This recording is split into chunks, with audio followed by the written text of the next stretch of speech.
عليكم ورحمة الله وبركاته. الحمد لله الصلاة والسلام على أشرف المرسلين وعلى آله وصحبه أجمعين.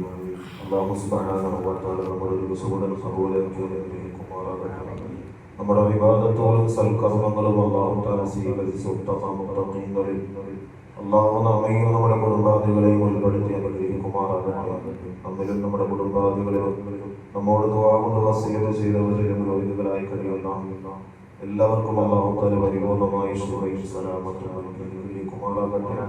ആഫിയത്തുള്ള ദീർഘായുസ്സ് അല്ലാഹു നമുക്ക് ഏവർക്കും നൽകി അനുഗ്രഹിക്കുമാറാകട്ടെ. പരിശുദ്ധമായ ഹദീസ് ഖുർആൻ കഴിഞ്ഞാൽ ഏറ്റവും ശ്രേഷ്ഠമായ ഗ്രന്ഥമാണ് ബുഖാരി ശരീഫ് എന്നറിയപ്പെടുന്ന പരിശുദ്ധമായ ഹദീസിന്റെ ഗ്രന്ഥം. മഹാനായ ബുഖാരി ഇമാം അഹ്മദ് റളിയല്ലാഹു തആല അൻഹു പരിശുദ്ധമായ ബുഖാരിയുടെ ഹദീസിന്റെ തലക്കെട്ട് കൊടുത്തിരിക്കുന്നു, ഹെഡിങ് കൊടുത്തിരിക്കുന്നത് തന്നെ അൽ ഐനു ഹഖ്ഖുൻ എന്നാണ്. ഇന്ന് വർത്തമാന കാലഘട്ടത്തിൽ പലരുമൊക്കെ പറയാറുള്ളത് പോലെ കണ്ണേറൊന്നുമില്ല, സിഹ്റൊന്നുമില്ല എന്നൊക്കെ ബാധിച്ച് നടക്കുന്നുണ്ടാവും. അതുമായി നബിയുനാ റസൂലുള്ളാഹി സ്വല്ലല്ലാഹു അലൈഹി വസല്ലം തങ്ങൾ വളരെ വ്യക്തമായി നമ്മോട് പഠിപ്പിച്ചു, അൽ ഐനു ഹഖ്ഖുൻ, കണ്ണേർ എന്ന് പറയുന്നത് യാഥാർത്ഥ്യമാണ്. അത് കെട്ടുകഥയില്ല, റസൂലുള്ളാഹി തങ്ങൾ പഠിപ്പിച്ചതാണ്. ഒരു വലിയ പ്ലാവ് നിറയെ ചക്ക നിൽക്കുന്നുണ്ട്, നോക്കി ഒന്ന് സന്തോഷിച്ചു പോയി. ഓ, എന്തോ ഒരു ചക്ക. ഒരു 10 മിനിറ്റ് കഴിഞ്ഞപ്പോ പ്ലാവിന്റെ ഇല വാടാൻ തുടങ്ങി, ചക്ക എന്ത് ചെയ്തു, വാടാൻ തുടങ്ങി. ഓരോന്ന് ഈ പറഞ്ഞാൽ പോയതിന് പിന്നാലെ എന്ത് ചെയ്യുന്നു, തുരുതുരെ എല്ലാം ചെയ്തു വീഴാൻ തുടങ്ങി. അല്ലേ, നമ്മുടെയൊക്കെ ജീവിതത്തിൽ അനുഭവമല്ലേ. ചക്ക എന്ന് മാത്രമല്ല, അത് വ്യക്തിപരമായിട്ടാകാം, സാമ്പത്തികമാകാം, പുരയിടങ്ങളാകാം, ഏതുമാകാം. അപ്പൊ കണ്ണേറ് എന്ന് പറയുന്നത് യാഥാർത്ഥ്യമാണ്. ആദരവായി നബിയുനാ റസൂലുള്ളാഹി സ്വല്ലല്ലാഹു അലൈഹി വസല്ലം തങ്ങൾ പഠിപ്പിച്ചു. മഹദി ആയിഷ സല്ലല്ലാഹു റളിയല്ലാഹു തആല അൻഹ പറയുകയാണ്, അമറനി റസൂലുള്ളാഹി സ്വല്ലല്ലാഹു അലൈഹി വസല്ലം യസ്തർഖ മിനൽ ഐൻ. ആയിഷ ബീവിയോട് റസൂലുള്ളാഹി സ്വല്ലല്ലാഹു അലൈഹി വസല്ലം തങ്ങൾ കണ്ണേറ് മന്ത്രിക്കുവാൻ വേണ്ടി കൽപ്പിച്ചു എന്ന് ആയിഷ ബീവി റളിയല്ലാഹു തആല അൻഹ പറയുകയാണ്. കണ്ണേർ ഉണ്ടാകുമ്പോൾ ചികിത്സിക്കണം. കിംസി പോയ പറ്റുമോ? കണ്ണേർ വന്നാൽ കിംസി പോയേ പറ്റുമോ? മെഡിസിറ്റി പോയേ പറ്റുമോ? അതിന് അതിൻ്റെതായ ഇസ്ലാമിക അധ്യാപനങ്ങളുണ്ട്. എന്ത് ചെയ്യണം? റസൂലുള്ളാഹി ആയിഷ ബീവി റളിയല്ലാഹു തആല അൻഹയ്ക്ക് പഠിപ്പിച്ചു കൊടുത്തു. ഹസൻ ഹുസൈൻ റളിയല്ലാഹു തആല അൻഹുവിനെ ചികിത്സിച്ചു. സൂറത്തുൽ മുഅവ്വദത്താനി എന്നറിയപ്പെടുന്ന സൂറത്തുൽ ഫലഖ്, സൂറത്തുൽ നാസ്. അതുപോലെ തന്നെ അല്ലാഹുവിന്റെ ഹബീബായ നബി തങ്ങൾ പഠിപ്പിച്ച അഊദു ബികലിമാത്തില്ലാഹി തആമ്മാത്തി മിൻ കുല്ലി ശൈത്താനിൻ വഹാമ്മ വമിൻ കുല്ലി ഐനിൻ ലാമ്മ എന്ന പ്രത്യേകമായ കാവൽ ചോദിക്കുന്ന ദുആ കൊണ്ടും നിങ്ങൾ നിങ്ങളുടെ കണ്ണീറുകളെ നിങ്ങൾ ദുആ കൊണ്ട് നിങ്ങൾ അതിനെ പ്രത്യേകമായി മന്ത്രിക്കണമെന്ന് നബി സല്ലല്ലാഹു അലൈഹി വസല്ലം തങ്ങൾ ആയിഷ ബീവിയോടും സ്വഹാബത്തിനോടും നബി സല്ലല്ലാഹു അലൈഹി വസല്ലം തങ്ങൾ കൽപ്പിച്ചു. അപ്പോൾ ശ്രേഷ്ഠമായ അല്ലാഹുവിന്റെ ഹബീബായ നബി സല്ലല്ലാഹു അലൈഹി വസല്ലം തങ്ങളുടെ അധ്യാപനം. അപ്പൊ നമ്മുടെയൊക്കെ ഒരുപക്ഷെ എനിക്ക് കണ്ണുണ്ടോ എന്ന് എനിക്കറിയില്ല. എന്ത് ചെയ്യും?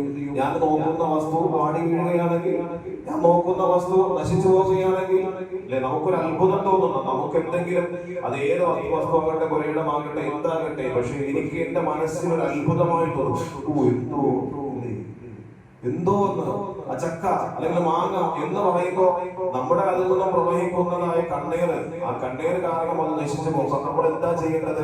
റസൂലുള്ളാഹി സ്വല്ലല്ലാഹു അലൈഹി വസല്ലം തങ്ങൾ കൃത്യമായ ഒരു പാഠം നൽകി. നിങ്ങൾക്ക് അത്ഭുതകരമായിട്ട് എന്തെങ്കിലും തോന്നിക്കഴിഞ്ഞാൽ നിങ്ങൾക്ക് ഒരു പക്ഷെ അത് സന്തോഷമുണ്ടാകാം, പക്ഷെ നിങ്ങൾക്കതൊരു അത്ഭുതമായി നിങ്ങൾ തോന്നുകയാണെങ്കിൽ എന്തോ ഒരു ചക്ക എന്നല്ല വിളിക്കേണ്ടത്. പിന്നെന്താ?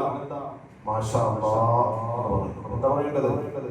മാഷാ അല്ലാഹ്. നമുക്കൊന്ന് മാഷാ അല്ലാഹ് ഇൻഷാ അല്ലാഹ് എന്ന് പറയാൻ നമുക്ക് പറ്റത്തില്ല, നമുക്ക് കഴിയുന്നില്ല. നമ്മൾ കാണുമ്പോൾ ആദ്യം നമുക്ക് തോന്നുന്നെങ്കിൽ എന്തോ ഒരു മാങ്ങ, എന്തോ ഒരു ചക്ക എന്ന് നമുക്ക് തോന്നിപ്പോകും. പക്ഷേ ആ കാണുന്ന സമയത്ത് നിങ്ങൾ പറയേണ്ടത് മാഷാ അല്ലാഹ് എന്ന് നിങ്ങൾ പറയണമെന്ന് ആദരവായി നബിയുനാ റസൂലുള്ളാഹി സ്വല്ലല്ലാഹു അലൈഹി വസല്ലം. മാത്രമല്ല, അതല്ലെങ്കിൽ നിങ്ങൾ അങ്ങനെ പറഞ്ഞിട്ടില്ലെങ്കിൽ നിങ്ങൾക്ക് എന്തെങ്കിലും ഇതേപോലെ അത്ഭുതം തോന്നുന്ന വസ്തുവിലോ വ്യക്തിയിലോ വീട്ടിലോ വാഹനത്തിലോ എന്തെങ്കിലും ഒക്കെ തോന്നുകയാണെങ്കിൽ, അല്ലെങ്കിൽ നിങ്ങൾ ബാറക്കല്ലാഹു ഫീക ഫീക എന്നും നിങ്ങൾ പറയട്ടെ എന്ന് നബിയുനാ റസൂലുള്ളാഹി സ്വല്ലല്ലാഹു അലൈഹി വസല്ലം. ബാറക്കല്ലാഹു ഫീക എന്ന് പറഞ്ഞാൽ അതിൽ നിനക്ക് അല്ലാഹുവിന്റെ അനുഗ്രഹം ഉണ്ടാകട്ടെ എന്ന പ്രാർത്ഥന നിങ്ങൾ പറയണമെന്ന് നബി സ്വല്ലല്ലാഹു അലൈഹി വസല്ലം തങ്ങൾ പഠിപ്പിച്ചു.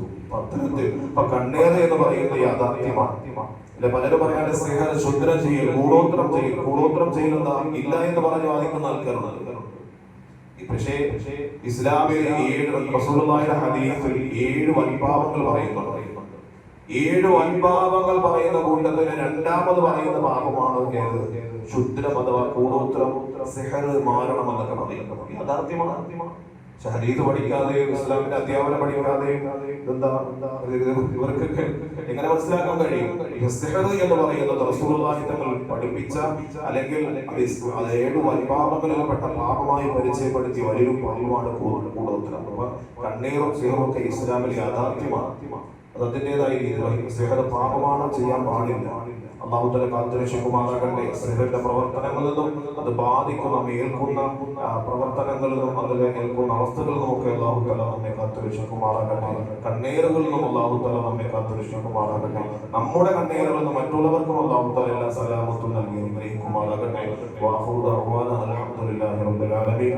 സ്വല്ലല്ലാഹു അലാ മുഹമ്മദ് സ്വല്ലല്ലാഹു അലൈഹി വസല്ലം.